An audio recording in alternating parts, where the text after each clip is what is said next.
All right, being that it is 6 o'clock, we will call the Coos Bay City Council meeting to order. Will you all rise for the flag salute? And Dean, do you want to lead us in the flag salute, please? We start when you start. Me? Yeah. Okay. Pledge allegiance to the flag of the United States of America and to the republic for which it stands, one nation, under God, with liberty and justice for all. Thank you, Dean. Before we start the meeting, I want to let everyone know that Mayor Benetti, who's looking very festive in his red Christmas sweater, or his Italian red sweater, I'm not quite sure what it is, Mayor Benetti. Thank you for being online this evening, Mayor Benetti. The next item on the agenda this evening is public comment, and it looks like we have two people who will be making comments this evening. I will read our public comment statement. The public comment period is intended for the public to share ideas and concerns. It is not intended for an interactive discussion with council. There may be opportunities for public comments during specific agenda items that require a public hearing. Members of the public are requested to confine the remarks to questions or issues under discussion during this time. During any designated comment period, individuals shall not engage in personal attacks, shall not impugn the motives of any speaker, and shall at all times while in session conduct themselves in an appropriate manner. No person shall make personal, impertinent, slanderous, or unauthorized remarks or become boisterous while addressing the council. And with that said, Ken Faulkner, I think, has a comment to make. Ken? Good evening, everybody. Ken, if you just want to give us your name and what city you reside in. Ken Faulkner, Coos Bay. Okay. Yeah. Anyways, good evening, all. I want to wish everybody a Merry Christmas, a Happy New Year. I want to thank the doctors, the hospitals, the police department, the fire department, all the nurses, and everybody else. So have a Merry Christmas and a Happy New Year. Thank you. Ken, thank you so much. Appreciate Ken, those comments. And Dean Lundy is next. Hi, Dean Lundy of Coos Bay. If I can get the dollar stores to work here. This is a thank you letter. Dear City Manager and members of the City of Coos Bay, on behalf of the bicycling public and community members who care deeply about safety along Highway 101, I would like to extend a sincere thank you to the City of Coos Bay for staying engaged and committed to improving safety along this vital corridor. We especially appreciate the leadership and persistence of Nicole Rutherford, City Manager, in continuing to work with residents and partner agencies, even when the progress has been challenging. Your willingness to stay at the table matters, and it has not gone unnoticed. A special thank you to Nicole Rutherford for her professionalism, responsiveness, and continued advocacy for safer, more inclusive transportation options. Her efforts have been particularly meaningful to those of us who rely on bicycles for transportation and recreation. Thank you again for your ongoing commitment to public safety and for recognizing the importance of protecting all roadway users. We look forward to continued collaboration as this work moves forward. With appreciation, Dean Lundy and all the folks behind the scenes at the Empire Nature Academy.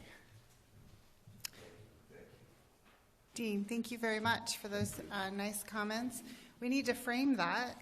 Dean, you've given us lots of feedback, and this is some really complimentary feedback, so we'll make sure to frame that and put that for the council to read on occasion. Thank you so much. And with that said, I'm teasing a bit. Really, it's folks like you who remind us the importance of that safety, and you're committed to making sure that we try to get to the finish line with this project. So I want to commend both of you for all of your efforts, for being at this council meetings pretty much every time we have one, so thank you as well. And I couldn't agree more that Nicole and staff did a great job. And our police chief helped also, so thank all of you very much. Wonderful. Thanks so much. Okay, the next item on the agenda is the consent calendar. Council? I'd like to make a motion, we accept the consent calendar as presented. Second. Okay, we have a motion and a second to approve the consent calendar. All in favor say aye. Aye. Opposed? Okay, motion carries. The next item on the agenda is presentation of appreciation of service to Bill Davies for all of his time with the Planning Commission and the Parks Commission. So, Nicole, do you have any comments that you'd like to make? I was just going to start us out. I know we have a plaque, and we'd like to do that presentation, probably read what we've placed on the plaque. But first, just extending our appreciation for your service to the city of Coos Bay. Bill served on the Planning Commission and the Parks Commission for a combined 8 years. The Planning Commission is a hefty role. Those packets can be in the hundreds of pages to get through, and those are pretty significant decisions, important because those are land use decisions, which could have appeal to a higher body, so making really thoughtful decisions to make sure that the city of Coos Bay aligns with both what we want to see our city built out as, but also acknowledging the importance of as those get pushed up. And then the parks are one of our most significant assets in this community that really help with our livability, so playing that role is also really important. We appreciate that as well. So, Indeed. Thank you, Nicole. Appreciate that. And I think Councillor Cribbins will come down to the podium, and he would like to read a few things to you. And, of course, we'd love to hear what you have to say. So, Councillor Cribbins? David, you want to come up?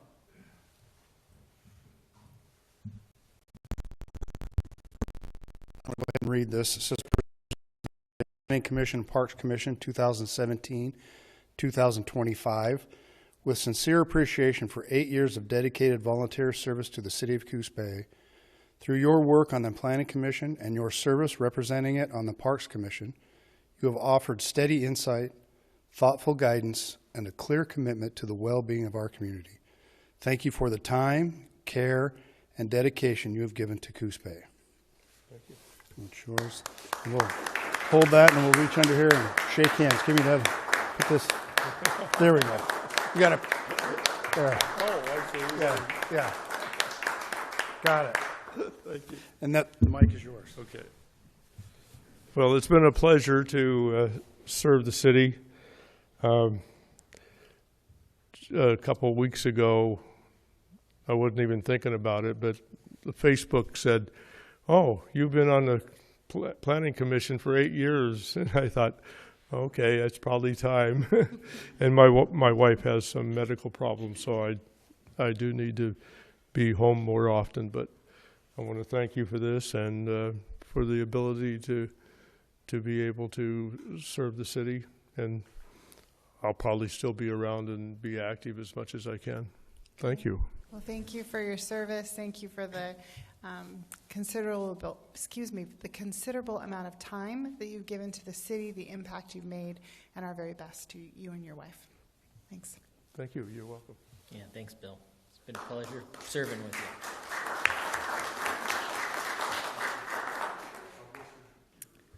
Okay, the next item on the agenda is a Coos Bay school update with Warren.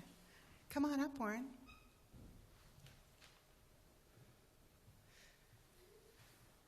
Hello. Hi. Okay, so I heard that won't be working, so I'm just going to try to speak loud and show you all. Okay. To start for our events, we have the Winter Choir Concert, which is taking place tomorrow on December 17th. Warren, can I pull you in just a little bit so Mayor Benetti can hear you? So just get a little bit closer to that microphone. As well, the site council meeting took place on December 1st. The Pops concert is, well, I believe it's a form of orchestra, and it has been scheduled an event for July 25th. The end of this semester will take place on January 30th, with band's growth from 9 people to over 60 in the past 5 years. In culinary, due to a lack of budget, a high amount of students were planning to leave. Because of this, the school decided to provide funding. We have the Dracula play, which is occurring over the entirety of this month, with, I believe, 3 enactments. And it will center around Stephen Dietz's reimagining. Speech and debate had a success recently, over 2 weekends ago, I believe. And there's a tournament competition recently. It was statewide, and it resulted in several wins from MHS. An example of this is Ivy Potter and Darielle. I'm sorry, I can't pronounce the name. For our AP classes in MHS compared to the rest of the state, we have done 18% higher in enrollment and pass rates compared to the rest. Starting December 22nd and lasting until about January 6th will be the winter break. All right. Thank you, everyone. Is there anything that you would like me to add information for the next time, or any details that I missed? Warren, I think you always do an outstanding job. I had the great privilege of listening to you present at the Boys and Girls Club annual banquet, and aren't we lucky to have you as a citizen of this community? So we thank you very much for all that you do. Thanks. Yes, thank you. Good update.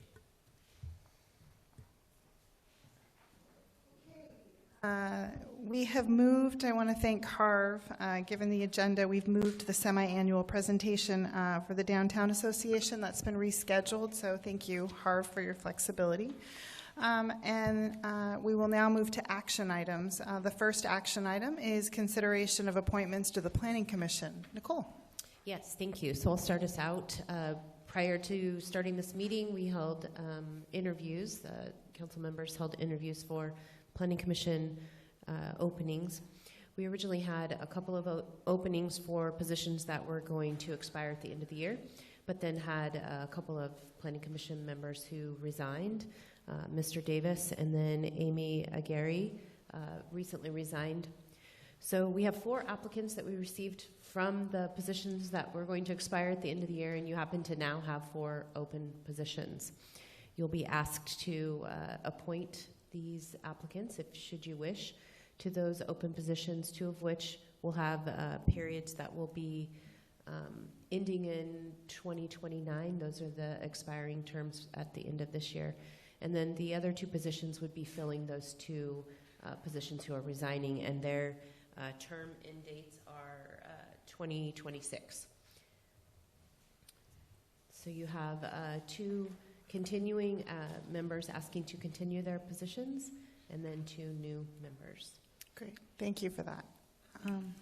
I would like to make a motion that we select Jeff Marino and Jim Berg to the 2 positions ending in 2029, and select Alicia Lund and Derek Windham for the 2 positions that will be ending in 2026. Second.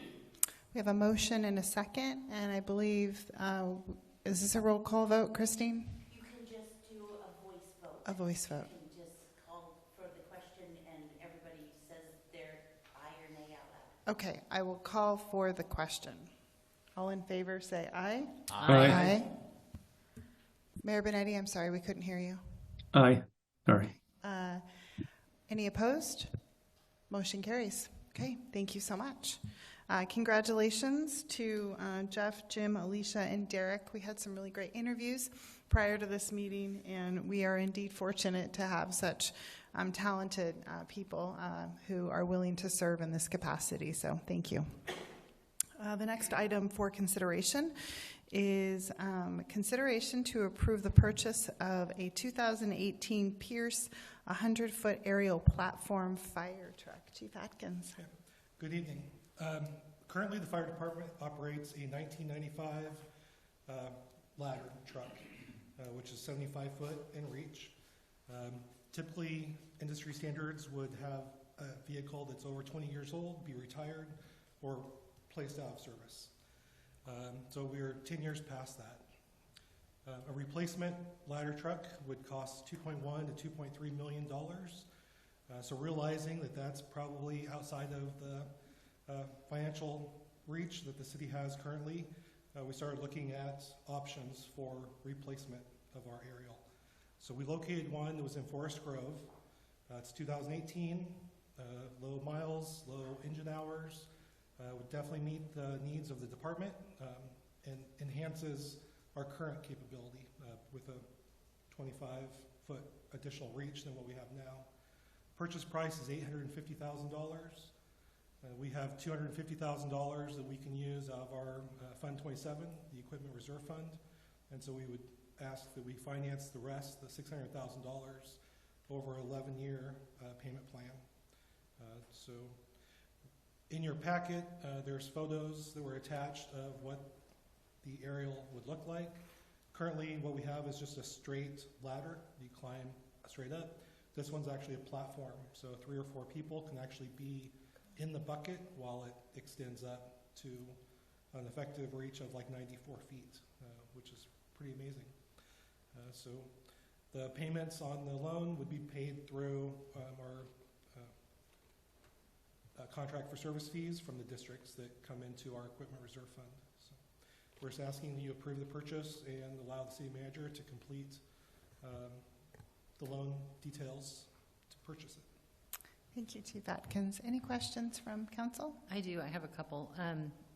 The low miles, low engine miles, their reason, do they have a reason for getting rid of this?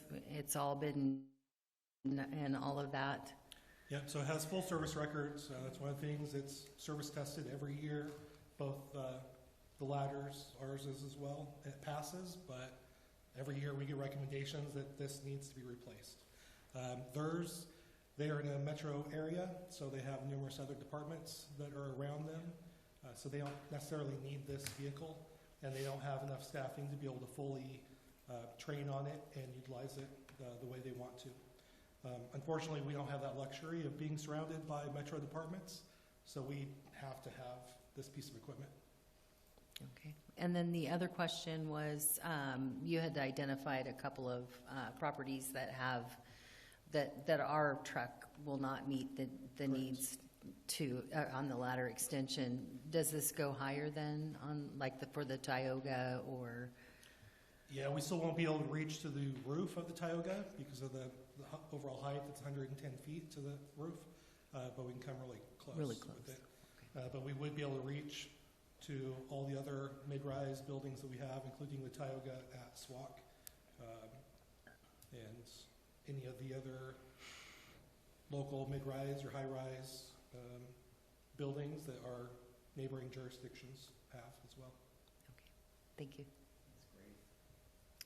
Any other comments or questions? No, the loan looks like it's good terms, and let's hope you don't have to use it for that, but it's nice to be there. I think that price for 7 years old is a third of what it would be new. It sounds like you guys found a really great deal. Yeah, we have a representative that we purchase all of our vehicles through, and they estimated the price to be $1 to $1.1 million is what they would normally see that at. And then looking at just comparables, everything else I found is all on the East Coast, which requires a lot of travel. Transportation. This one, I already went up in one day, looked at it, examined it, tested it, and came back home. So it was nice. Okay. Nicole, any comments from you? No, I don't have any comments. The team was really thorough in the testing and their research. Brianna was involved in the financing side of it. We sat through ways in which it could be repaid. Obviously, that's a large amount. So, yeah, really comfortable with where we landed. Great, thank you. If there are no further questions, I would entertain a motion.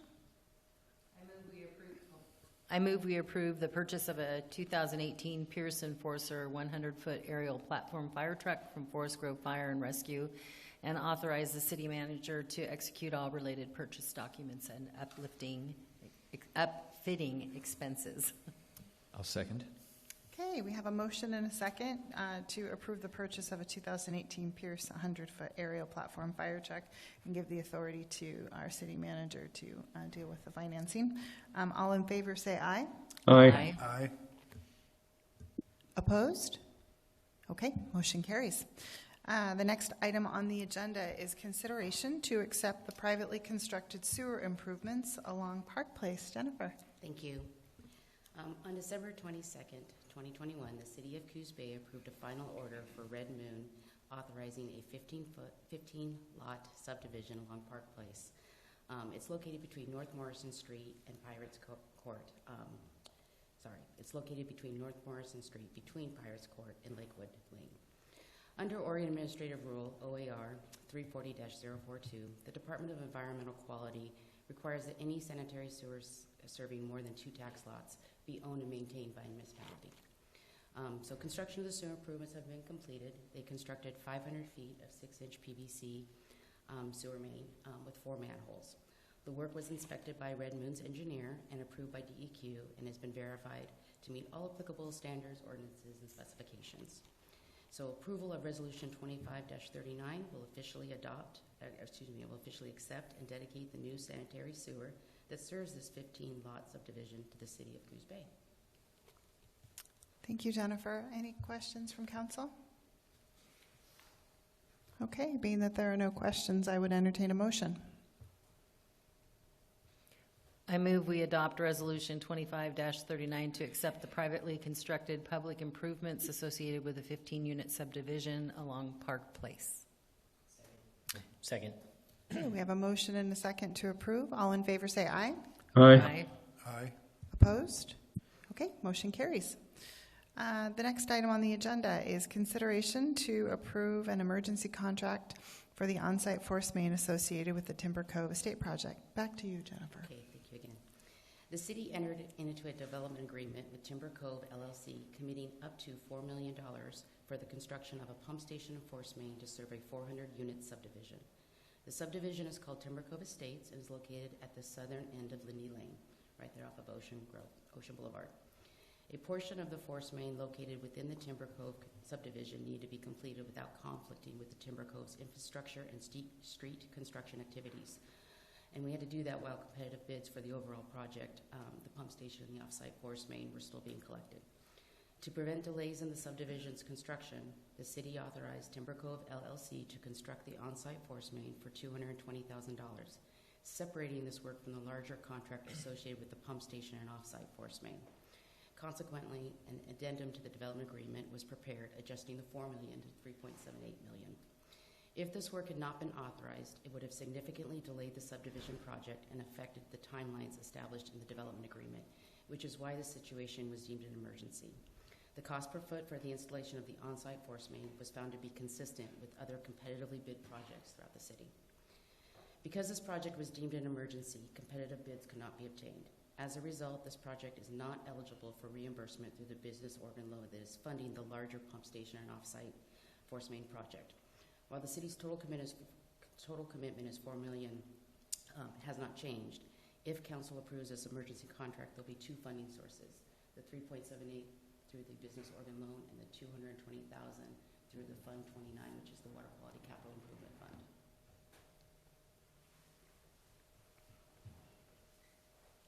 Sorry.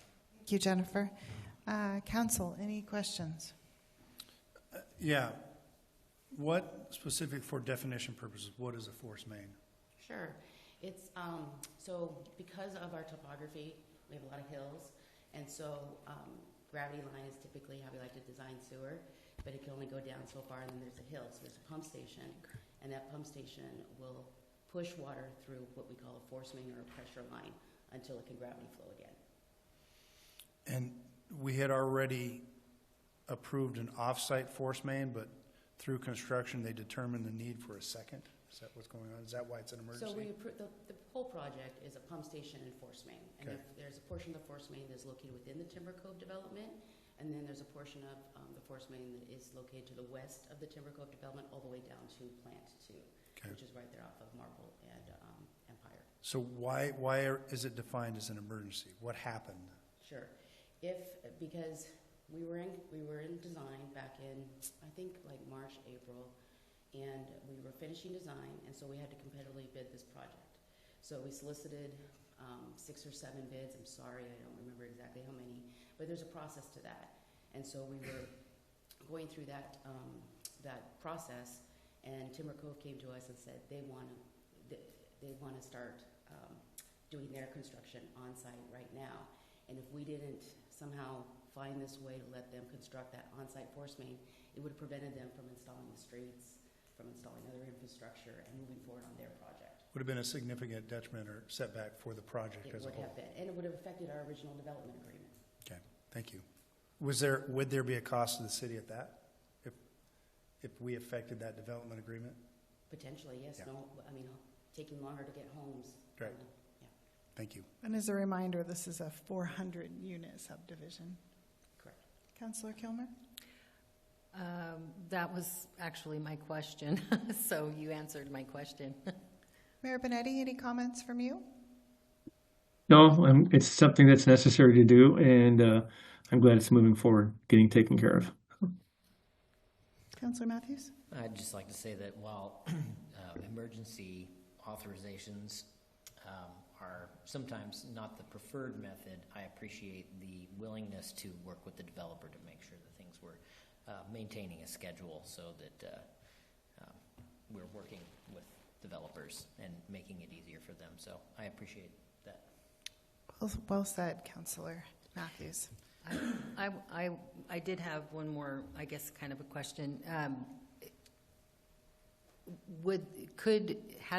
Had we not moved forward with this, could that have stalled this project altogether? Absolutely. Possibly even make it look like we don't want to work with them, which would be, a huge detriment to this community. Okay, if there are no more comments or questions, I would entertain a motion. I make a motion to approve the emergency contract for the on-site force main associated with the Timber Cove Estates project for an amount not to exceed $220,000. Second. Okay, I have a motion and a second to approve the emergency contract for the on-site force main associated with the Timber Cove Estate projects for an amount not to exceed $220,000. All in favor say aye. Aye. Aye. Opposed? Motion carries. The next item on the agenda is consideration to approve the John Toppet's defensible space work plan. Chief Atkins. Thank you. So, as you're aware, the city received a $75,000 grant from Oregon State Fire Marshal to create defensible space around the John Toppet's Park area. To date, the western and the northern sections have been completed, but at our last council work session, council asked staff to come back with a plan of how staff would address the remaining sections. So staff has looked at that. We are working on the southern portion. A map has been given to you there to look at.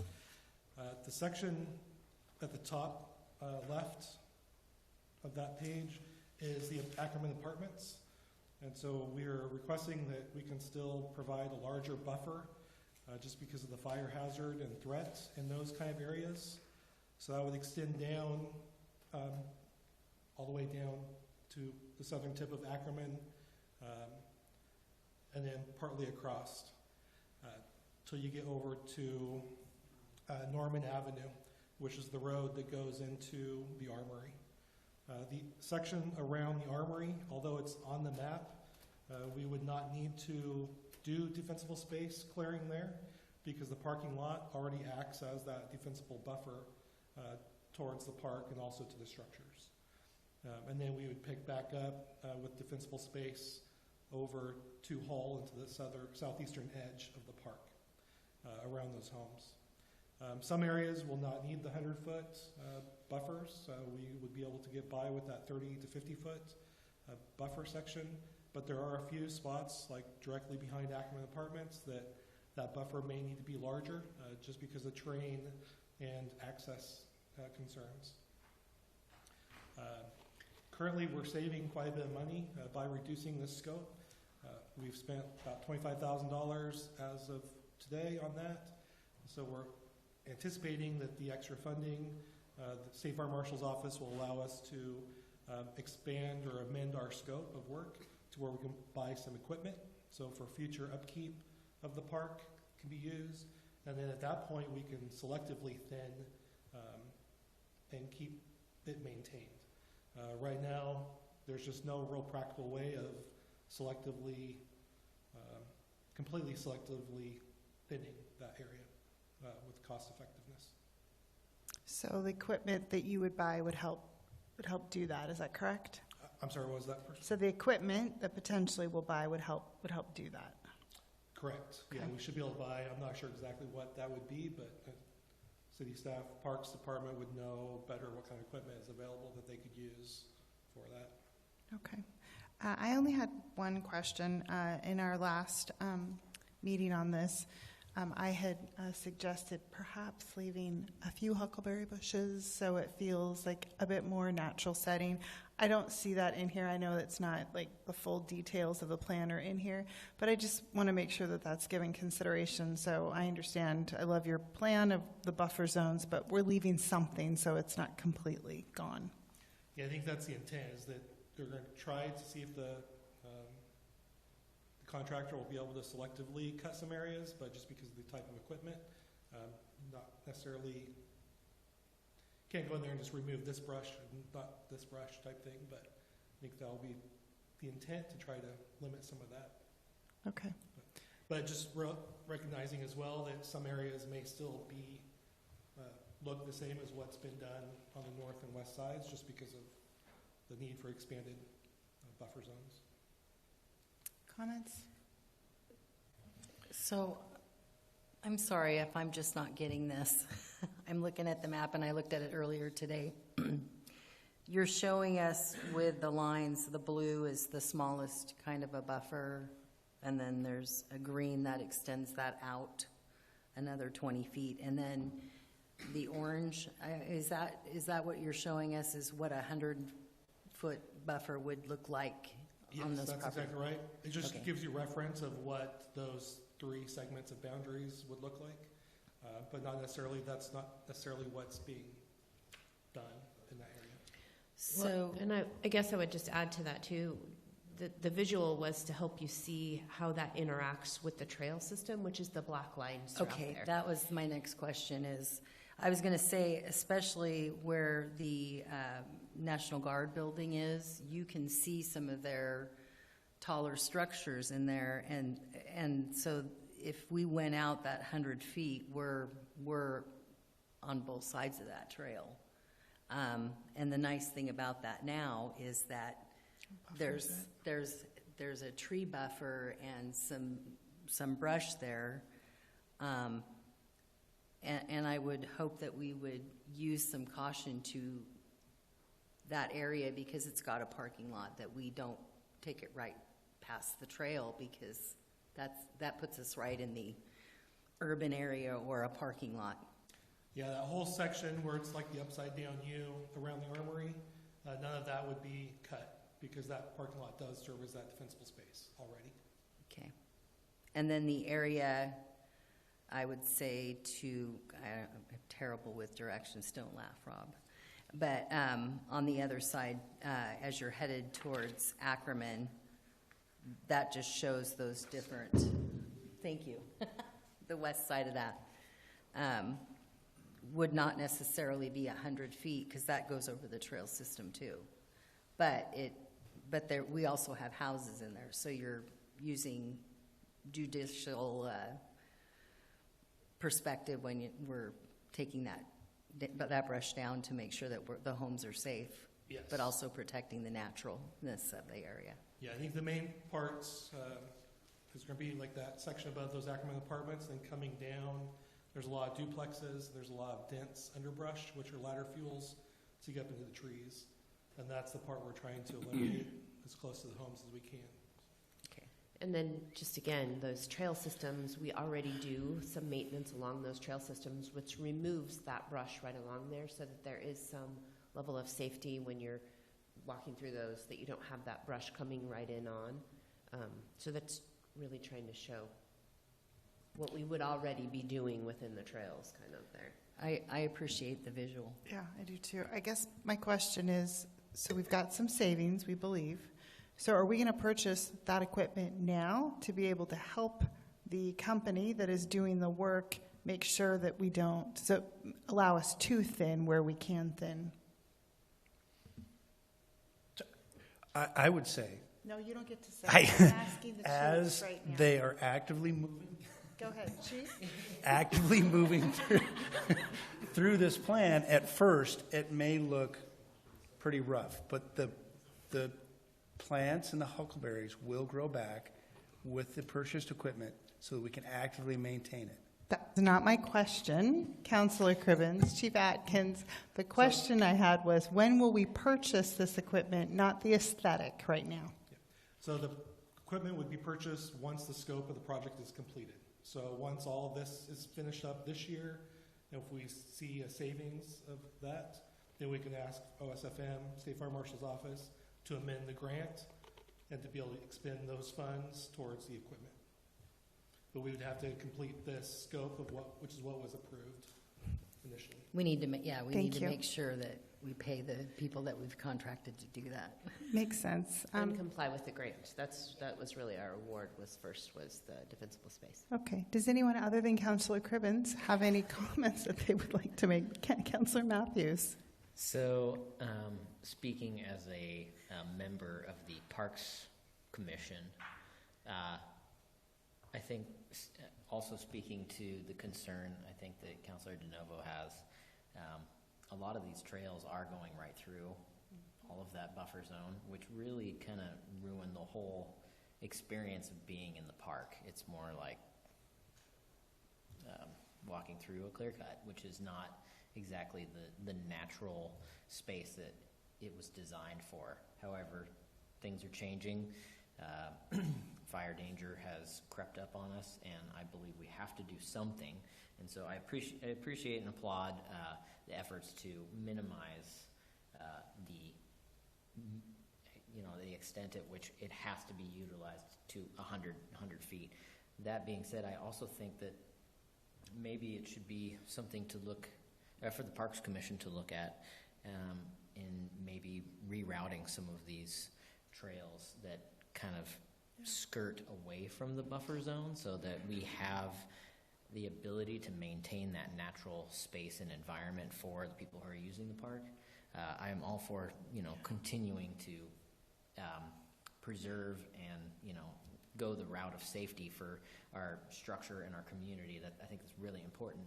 But the park as it is designed is for a natural space. So I would hope that maybe we could get some support to throw that at the Parks Commission and see if there's anything that we might be able to do, maybe a grant we could seek out for that would maybe relocate some of these trail systems that are affected.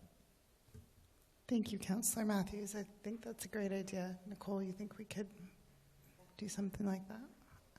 Absolutely. I'll bring it up at the Parks Commission if that's agreeable. Perfect. Mayor Benetti, you've been awfully quiet. Any comments from you?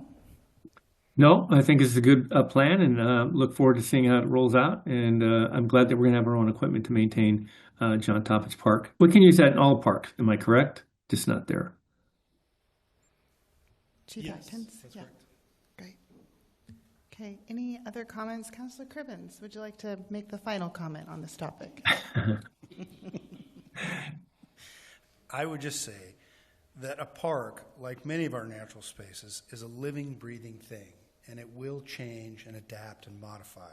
And I think our plan, while at first may look a little unsightly, the long-term goal is to make it look as Councillor Matthews and Councillor DeNovo have indicated, as well as Councillor Kilmer, a more natural space. But it'll be a safer natural space. But it'll take some time to get there. Thank you, Councillor Cribbins. Appreciate that. I would like to remind us, just truly for the record, this is new to us because last time we had this topic, it's really the fact that we've had so many fires. It's really the fact that we have Like every place in Oregon, we have challenges with the unhoused, and that's the work I believe that this council and this staff needs to focus on next, is addressing that, so we don't have to have tough conversations for some of us. This is a tough conversation, so appreciate everyone coming together. Chief Atkins, I really appreciate all of your work to try to balance all the opinions, and with that said, I will entertain a motion. I move we approve the John Toppit's Defensible Space Work Plan as described. Second. Okay, we have a motion and a second. All in favor say aye. Aye. Excuse me. Okay, motion carries. Are there any nays? Sorry, I just lost my train of thought. No, since there's no nays, motion carries. Okay, the next item on the agenda is the city manager's report. Thank you. So the first thing I was going to share tonight, which was kind of already shared earlier by Mr. Lundy, was that we attended the ODOT hearing last week regarding the speed study appeal, and were successful in our request. That we received notification today that they will be sending out their team to post new speed signs along the areas that they will be modifying the speed. We'll essentially see a reduction in speed on 101 from the northern city limits entrance into around Ivy Street, which they will then transition at that point to 30 miles per hour as it comes into city limits. We already had a 30 miles per hour mark, but that was a weird transition, so they're going to start that 30 mile an hour a little bit earlier. I also wanted to share we've got some new folks coming online. Both our code enforcement officer position has been hired. We had the oath ceremony earlier this week. Just as a reminder, we're kind of retooling that position that has been historically for the last several years sitting in the building codes division, and we're moving that over. I'm really appreciative of the staff kind of working together to rethink how that could be. It's going to be sitting within the police department now. We hope that makes a different kind of opportunity for us to deal with the code challenges we have in the community. There's a backlog, so while we have someone coming in, there's a lot of work to be done, so kind of trying to soften that blow for the new folks, or the new person coming in. And then we have some new people starting in front office for codes planning specialists, which will help support the public works and community development departments. Just a reminder, sorry, excuse me, we will not have a work session next week. Also some closures for City Hall, which is Christmas Eve and Christmas, and then also New Year's. So that's next Wednesday and Thursday, and then the following Thursday in the following week. I will be out this Friday. Should still be available should you have questions or concerns. And then plan to take the next 2 weeks, Wednesday through Friday, off. I will be here except for the New Year's holiday. I will be out, and Chief Atkins is going to cover that. I'll send an email just so you know kind of what that looks like and who you should contact and when, if you have any comments or concerns, and that's what I had.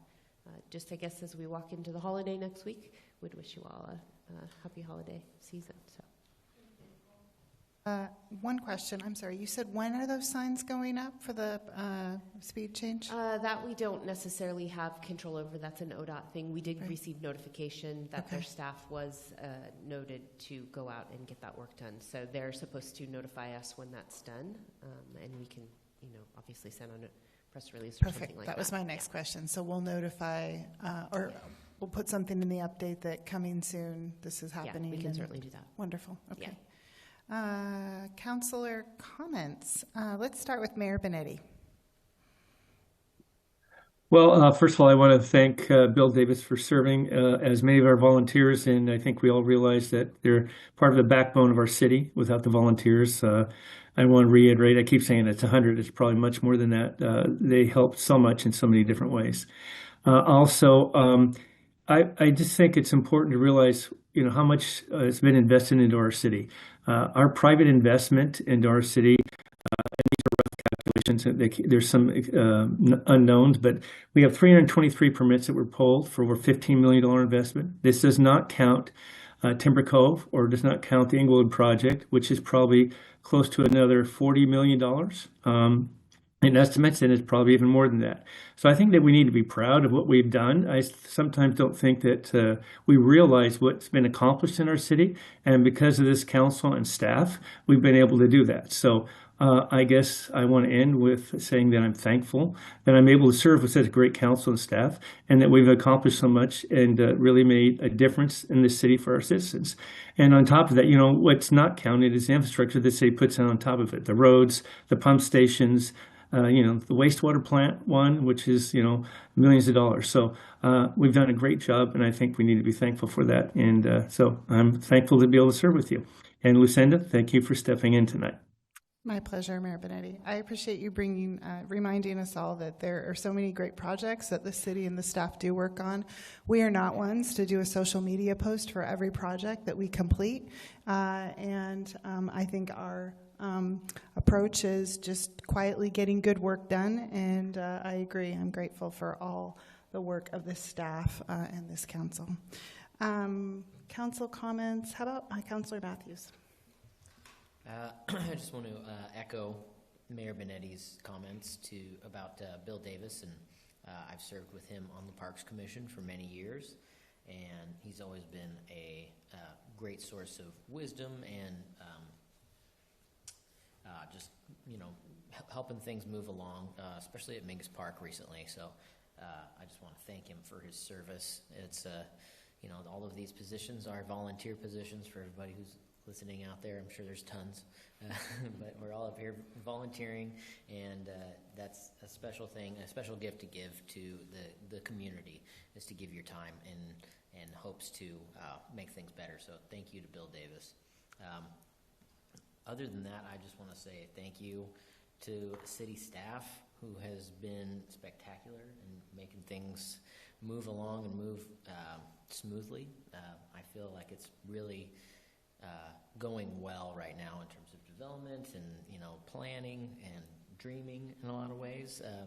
I know that I've had several meetings with city staff recently about the Front Street Blueprint plan and our bicycle and pedestrian infrastructure transportation plans, and it's been very, very great to interact with the city staff in that way. So I want to give a special shout out to Jennifer for helping me with understanding some of these blueprints in ways that it just really helps me to be able to inform the public when I have questions going out and talking about things. And it's been a great experience, and we're making some real progress. So I echo Mayor Benetti's sentiment on how much we're getting done, and of course there's always still tons of work to be done, but I just really appreciate everybody, and I hope that you all have a wonderful holiday, and we'll see you, I guess, in the new year.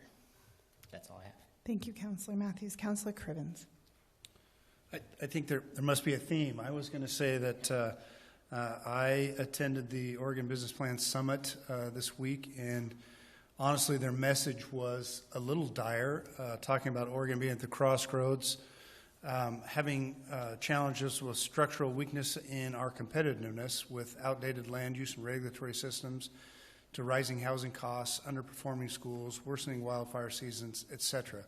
And then as I was listening to some of that, there was some positive as they came out of it, but I felt like I was part of a community that was already on top of sort of what they talked about, some of the strategic plans for improving school performance and reducing fire risk, strengthening talent pipelines, and aligning statewide strategy and regional and industry needs, that our community has already stepped up in the forefront to pretty much what Mayor Benetti said. We've already got a lot of those types of projects going.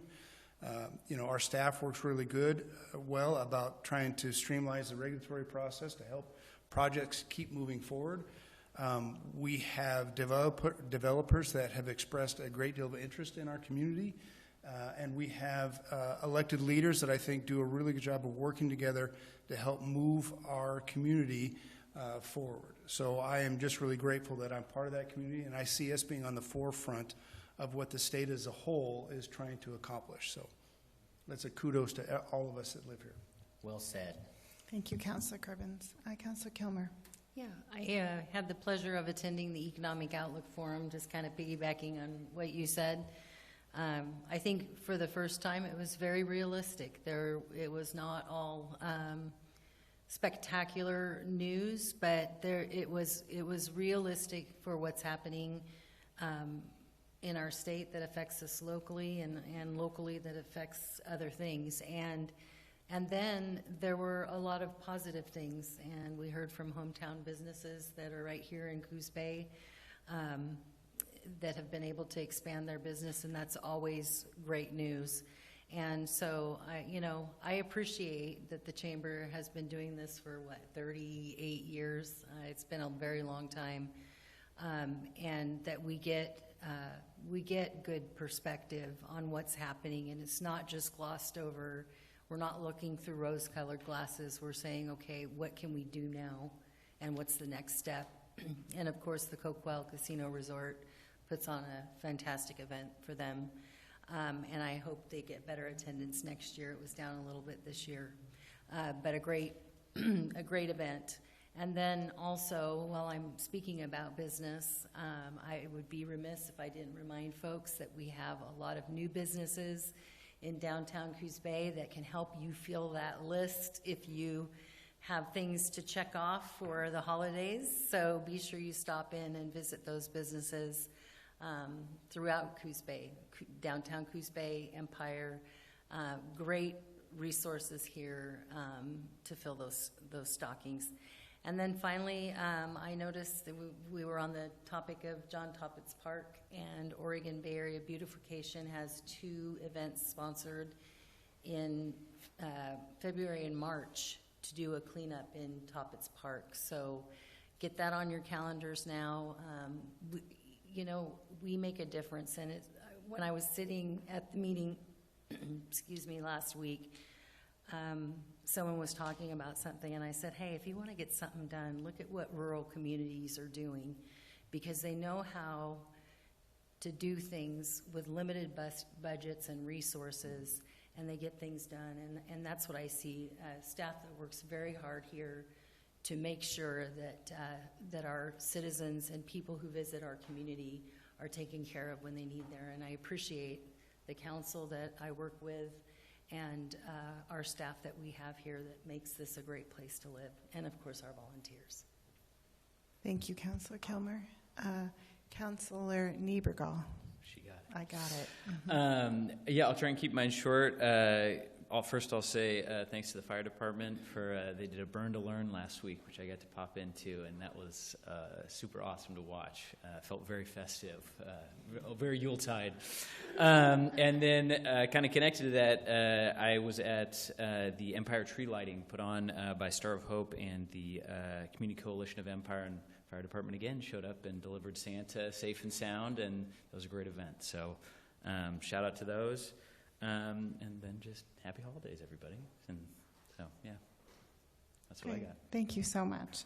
And with that said, this is our last meeting of the year, so I want to wish everyone a happy holiday season, however you celebrate. I'm grateful to each and every one of you and happy to work alongside you, even Councillor Cribbins. So here's to a healthy, peaceful, and productive 2026. And with that, I will turn it over to Councillor Kilmer to run the Urban Renewal Agency meeting.